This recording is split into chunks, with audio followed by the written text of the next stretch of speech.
ছোটবেলা থেকে আমরা সবাই জানি একটা উৎসবে সবাই সামিল হই, যেটা হচ্ছে কৃমি মারার উৎসব। অনেক সময় কি হয় যে বাড়িতে সবাই বলে আজকে চলো সবাই কৃমির ওষুধ খায়, সবাই মিলে সে একটা কৃমির ওষুধ রাতের বেলা সবাই মিলে বাবা মা ছেলে ভাই সবাই মিলে একসাথে পুরো ফ্যামিলি ধরে খাচ্ছে, যারা একান্নবর্তী ফ্যামিলি তারা ভালো করে জানে। সেটা হচ্ছে কৃমি মারার উৎসব। আজকের আমাদের টপিক হলো কৃমি, পেটের কৃমি। কৃমি কি? কৃমি হচ্ছে এক ধরনের পরজীবী যারা আমাদের শরীরে বসবাস করে। তারা আমাদের শরীরে কোনো উপকার করে না, কোনো রকম কোনো উপকারে লাগে না, তারা শুধু আমাদের শরীরে থাকে, আমাদের শরীরে পুষ্টি গ্রহণ করে, আমাদের শরীর থেকে তারা খেয়ে বড় হয় এবং আমাদের ক্ষতি করে। সেটাই হলো কৃমি। কৃমি অনেকগুলো টাইপ হয়। এগুলো টাইপগুলো হেলমিন টাইপের হয় আর প্রোটোজোয়া টাইপের। নর্মাল যে কৃমিগুলো হয় তার মধ্যে যেমন স্কোরিস লাম্ব্রিকাইটিস বা গোল কৃমি বা পিমওয়ার্ম আর ফিতা কৃমি পাওয়া যায়, হুকওয়ার্ম পাওয়া যায়। এইগুলো নর্মাল কৃমিগুলো, এগুলো দেখা যায়। এই কৃমি যখন প্রথমত, কৃমি কিভাবে ছড়ায়? কৃমি ছড়ায় কিভাবে? এটা কি হয়, অনেক সময় ফিকো ওরাল রুট দিয়ে ছড়ায়। ধরুন একটা পিনওয়ার্ম যেগুলো হয়, সেগুলো কি এদের যে লেডিস বা ফিমেল যে পিনওয়ার্ম থাকে, তারা ইন্টেস্টিন থেকে গিয়ে এরা রেকটামের বা অ্যানাল ক্যানালের কাছে গিয়ে ওরা ডিম পাড়ে। সেই জন্য বেশিরভাগ পেশেন্ট বলে হচ্ছে ইচিং হচ্ছে, অ্যানাল ইচিং হচ্ছে। সেই ইচিংয়ে অনেক সময় কি নখের মাধ্যমে বা বেডের মধ্যে এত সূক্ষ্ম সূক্ষ্ম ডিমগুলো যায়, যেগুলো আবার আমাদের খাবারের মাধ্যমে এসে তখন ছড়ায় ফিটো ফিকো ওরাল রুট দিয়ে।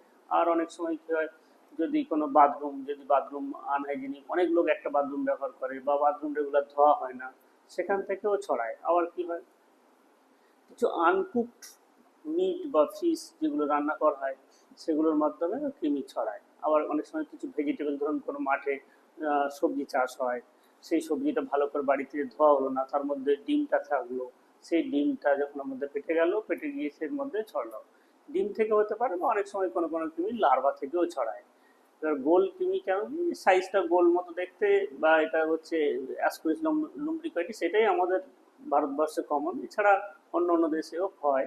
আর এগুলো মূলত হয় একটু ড্যাম্প ওয়েদারে, যেগুলো যে যে বাড়িতে ধরুন ভালো আলো বাতাস যাতায়াত করে না, বা যেখানে হচ্ছে একটু পুয়ার হাইজিন, সেখানে বেশি হয়।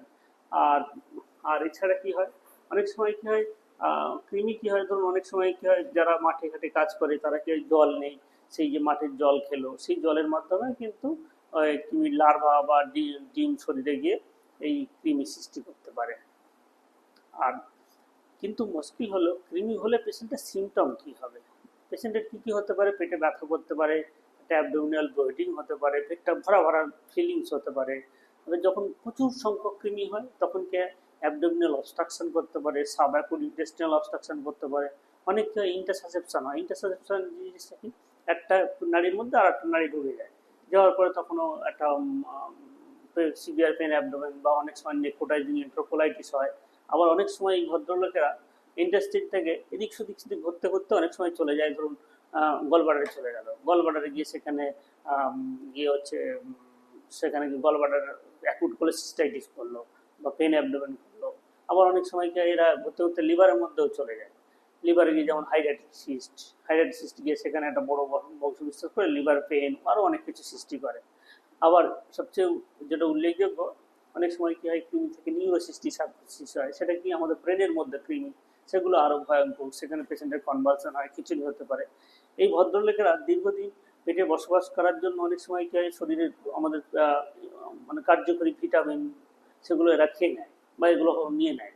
তারপরে আমাদের শরীরে কি হয়, অ্যানিমিয়া হয়, মানে অ্যানিমিয়া, রক্তাল্পতা হয়, ভিটামিনের ঘাটতি হয়, এবং তার সাথে সাথে আরও অন্যান্য অসুবিধা। অনেক সময় এরা ক্যালসিয়াম অ্যাবজর্পশনে বাধা দেয়, বোনগুলো অস্টিওপোরোসিস হয়, যেগুলো সহজে হাড়গুলো ভেঙে যায়।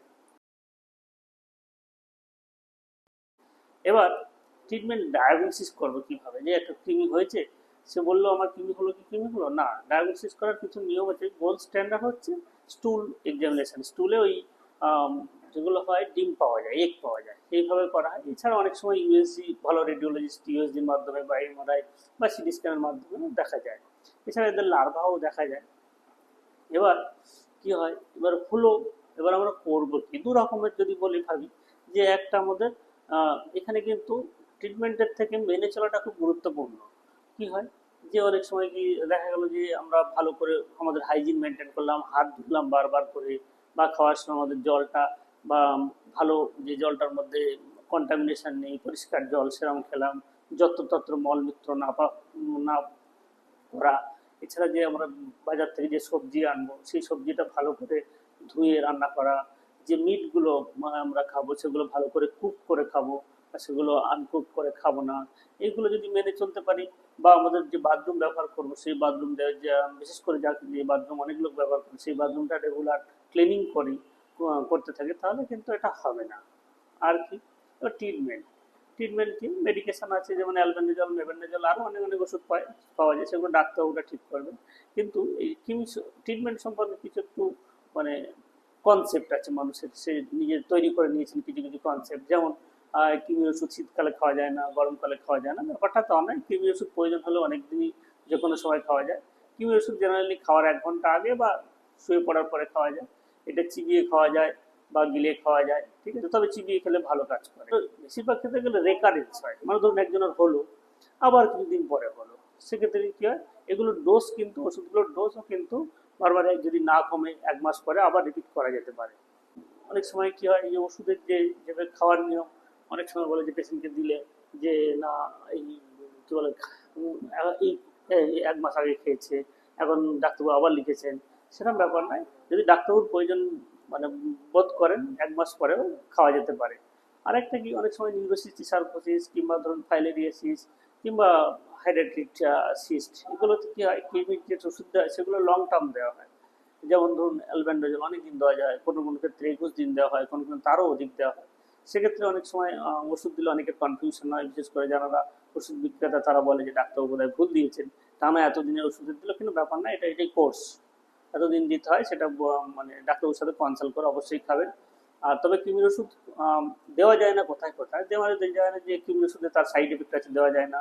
যদি কারো লিভার প্রবলেম থাকলে দেওয়া যায় না। যদি কারো ব্লাড ডিসঅর্ডার থাকে, যেমন ধরুন আম, কারোর কোনো হেমাটোলজিক্যাল ম্যালিগনেন্সি বা বোন ম্যারো ডিপ্রেশন আছে, সেক্ষেত্রে কৃমির ওষুধ দেওয়া যাবে না। তবে মোরাললেস কৃমির ওষুধ কিন্তু সেফ।